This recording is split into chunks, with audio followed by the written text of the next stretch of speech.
10 सितंबर 2021 को उत्तराखंड के माननीय मुख्यमंत्री तीरथ सिंह रावत जी को मुख्यमंत्री के रूप में शपथ लिए हुए 6 माह की अवधि पूरी हो गई। भारत के संविधान के अनुसार उनके लिए आवश्यक था कि वो इस 6 माह की अवधि में लेजिस्लेटिव असेंबली का चुनाव लड़े और उसके सदस्य बने। उनके सम्मुख अवसर था जब सल्ट की विधानसभा का उपचुनाव हो रहा था, वो वहाँ से चुनाव लड़ते और निर्वाचित होकर के आते और संविधान सम्मत तरीके से वो मुख्यमंत्री के अपने शेष कार्यकाल को का निर्वहन कर सकते थे। अब ऐसा करना उनके लिए संभव नहीं है, क्योंकि हमारे संविधान के अंदर बहुत साफ है। तो वे हमारे संविधान ने चुनाव का दायित्व, निर्वाचन का दायित्व निर्वाचन आयोग को सौंपा है और निर्वाचन आयोग पीपुल्स रिप्रेजेंटेटिव एक्ट 1950 के प्रावधानों के तहत अपने संविधान सम्मत कर्तव्यों का पालन करता है। और पीपुल्स रिप्रेजेंटेटिव एक्ट 1950 की धारा 151A बिल्कुल साफ तौर पर कहती है कि time limit for filing vacancies referred to in section 147, 149, 150 and 51, notwithstanding anything contained in section 147, 149, section 150 and section 151.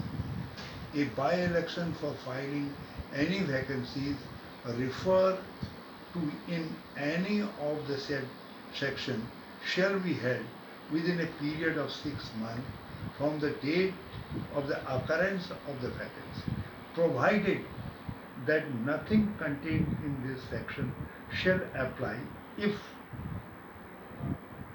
the remainder of the term of a member in relation to a vacancy is less than 1 year, or the election commission in consultation with the central government certifies that it is difficult to hold the by-election within the said period. अब जिन विधानसभाओं में उपचुनाव होना है और या कोई member त्यागपत्र देता है और वहाँ उपचुनाव होता है, तो किसी भी स्थिति में उनका कार्यकाल 1 साल से कम होगा। और यदि कार्यकाल 1 साल से कम होगा तो पीपुल्स रिप्रेजेंटेटिव एक्ट 1950 की धारा 150A का प्रोविजन उन पर लागू होगा और उनमें किसी भी अवस्था में चुनाव नहीं करवाया जा सकता है। और यदि चुनाव नहीं करवाया जा सकता है तो स्पष्ट हो कि तीरथ सिंह रावत जी निर्वाचित नहीं हो पाएंगे, और यदि वो निर्वाचित नहीं होते हैं तो 6 महीने की अवधि समाप्त होते ही उनको मुख्यमंत्री पद से त्यागपत्र देना पड़ेगा। भाजपा के सामने 2 विकल्प हैं। एक विकल्प यह है कि वो अपनी इस भारी तकनीकी त्रुटि को एक बड़ी गंदगी की तरीके से निगल जाए और श्री तीरथ सिंह रावत जी को फिर से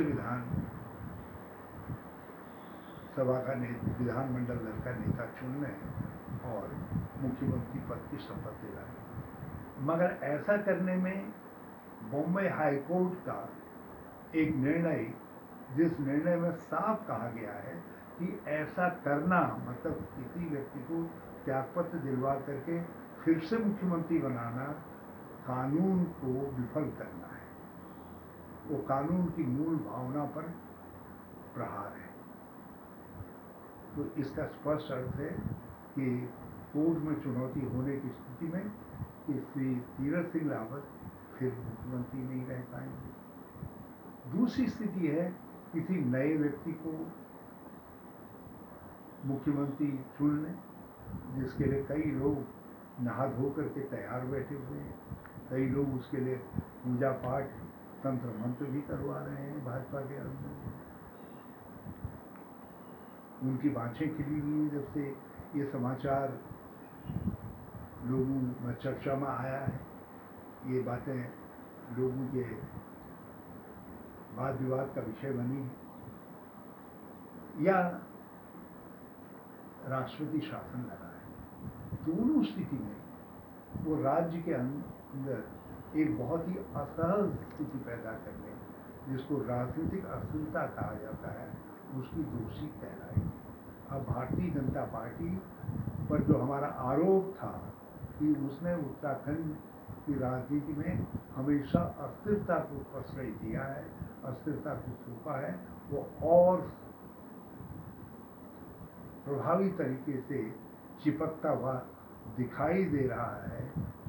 तीरथ सिंह जी एक बहुत भले मानुष हैं, मगर मुझे आश्चर्य है कि उनकी पार्टी के बहुत बड़े बड़े लीगल ब्रेन राज्य में भी हैं और राष्ट्रीय स्तर पर भी हैं। किसी ने पीपुल्स रिप्रेजेंटेटिव एक्ट की तह में जाने का प्रयास ही नहीं किया। बधाइयां और खुशी मनाते रहे कोरोना काल में, लेकिन जो आवश्यक सावधानी थी, उस आवश्यक सावधानी को नहीं बरता गया और राज्य के सम्मुख एक बार फिर बड़ी असहज हास्यास्पद स्थिति खड़ी कर दी गई है। मुझे इस बात का गहरा दुख है कि हमारा राज्य कम से कम इस तरीके के व्यवहार के काबिल नहीं है। अभी हमारे ऊपर सारे देश की लानत बरस रही है कि हमने कोरोना टेस्टिंग के मामले में एक बड़ा भारी फर्जीवाड़ा कर दिया है। अब ये दूसरी स्थिति जो खड़ी हुई है, उसने हमको मजाक का पात्र बना दिया।